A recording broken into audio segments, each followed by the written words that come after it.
Hey, what's up guys? So we just got a firmware update for the Valentine 1 Gen 2, and I'm really liking this firmware update.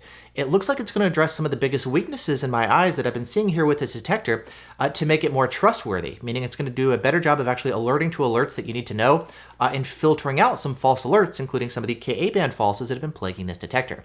And so in this video, we're going to go over all the different changes that you need to know about and ultimately better understand how this detector has improved. So jumping right into things, this is the late September 2023 firmware update. It's going to upgrade your detector to version 4.1031.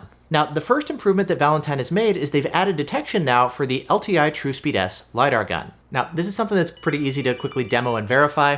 That said, I am also noticing some increased laser falses now with this update and with this setting enabled.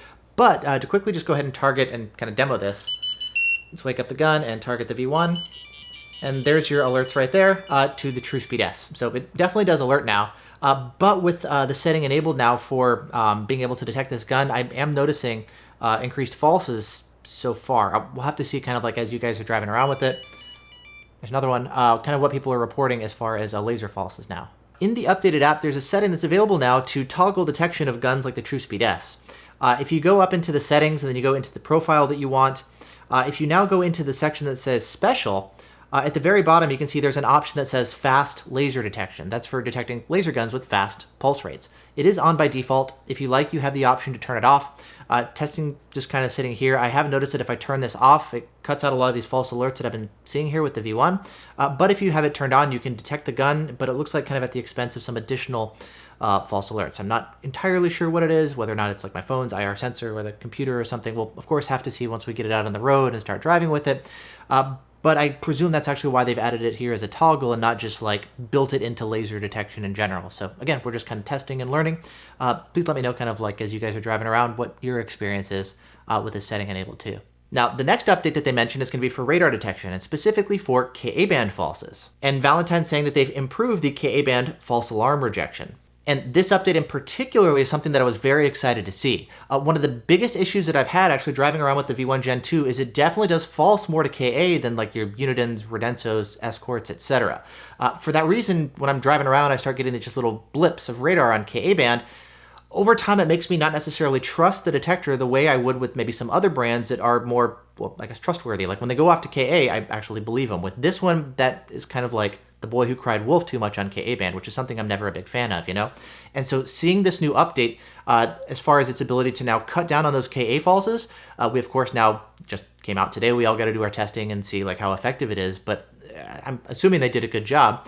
And they've hopefully addressed this issue. And so now I think this is going to make the detector ultimately more trustworthy. So now when it goes off to Ka-band, we should be able to trust it now much more. Then the next update that they mention is they've added the ability to make Ka-band always be the priority alert. You see, prior to this update, Valentine would always prioritize the strongest signal regardless of band, and this could potentially be an issue.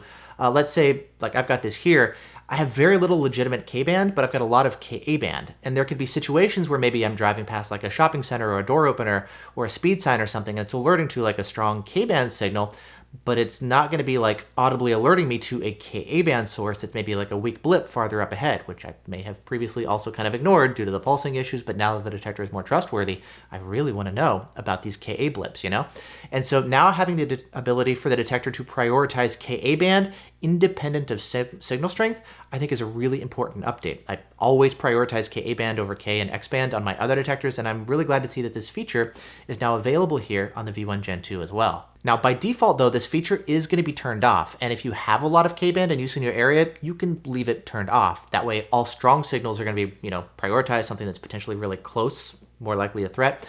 That works fine if you've got a lot of K-band in your area, but if you really want to prioritize Ka-band, there's a new option now in the app. It's called Ka Always Radar Priority.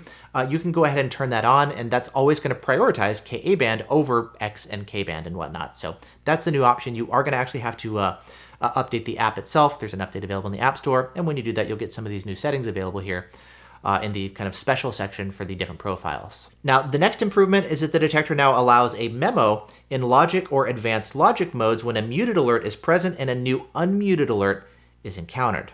And what that means is that the new bogey alert tone is still going to alert you if you've previously muted the detector. before, if you hit the mute button or something, it's going to keep the detector muted, and it may not actually always let you know that, like, hey, there's a new signal present that happened after you muted the detector, which could potentially be a risk, right? And so now the detector is going to be doing a better job of actually alerting you to new signals that happen even after you mute the detector. Again, a very nice improvement.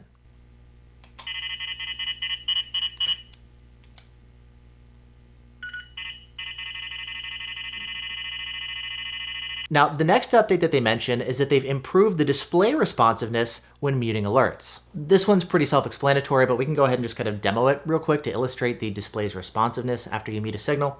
We'll first start with radar. We'll trigger a Ka-band alert here. There's our alert. Go ahead and just mute the signal, and there we go. Display is fine.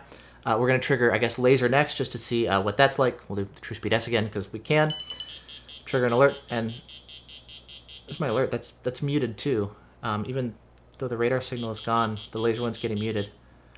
I wonder if that's expected behavior. I mean, I would want to know if I get hit with laser after I mute a Ka-band alert. Maybe if I'm like driving down the road, officers leaves his Ka-band gun on or something, and I mute the detector, but then he hits me with laser, and yeah, the detector's still muted. Let's give it a couple seconds. Let's see, maybe like the mute latch can go away from that radar alert, and then we'll just hit it again with laser and see if it resumes alerting normally. Okay, let's do it again.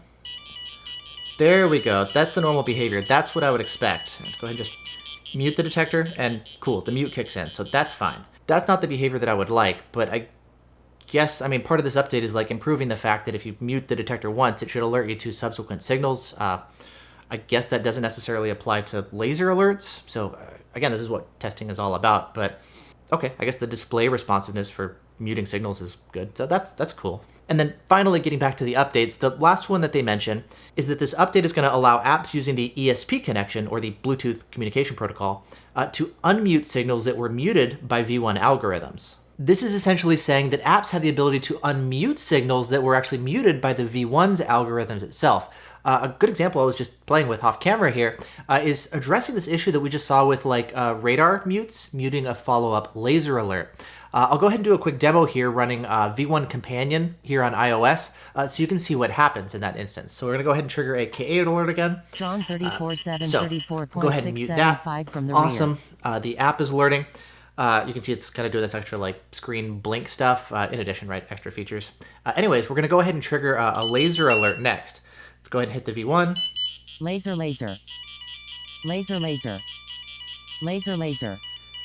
And so in that instance, as you can see now, it actually unmuted the detector. So now the KA alerts, I'd have to remute it if I wanted, but it's basically unmuting the detector so that that laser alert, it takes a second, and the app is also going to say laser, laser, but it's basically able to unmute the detector for you. So again, a lot of times these apps have some additional, maybe more sophisticated filtering, muting, unmuting algorithms a lot of times than what's built into various detectors. This is true not just for Valentine, but for Unit and Rodenso, etc. Like the apps a lot of times are better designed than what's built into any of these detectors. Usually the example case is lockouts and whatnot, but it looks like it also applies here in this instance too. So having the ability for apps to unmute detectors as needed, I think is really cool here too. And that is an improvement here that they've added here with this update. So overall with this update, I think it's a really strong and solid update for the V1 Gen 2. I'm most excited for the reduced Ka-band falsing, and I'm excited to test it out and see how well it works in practice. I also like the fact that they can prioritize Ka-band alerts over K-band alerts,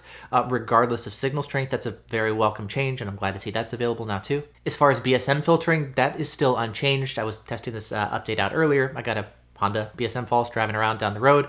So the K-band stuff is still going to be the same. There's no changes to like responsiveness or anything on K-band or any, that kind of stuff. But either way, this is a solid improvement here with the reduced Ka-band falses, the Ka-band priority alerts, the ability to alert to the TruSpeed S now finally, etc. So for those of you guys who have a V1 Gen 2, you can go ahead and update.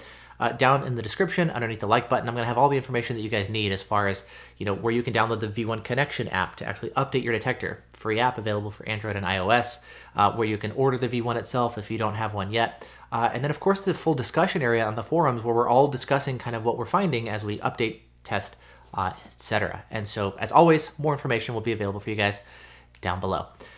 When you guys update, I'm also really curious to hear about your experiences in particular. Again, we're sharing all this kind of stuff too, so feel free to kind of share your experiences either in the comment area down below or, of course, on the forums too. So with that said, That's it for now. Thanks so much for watching.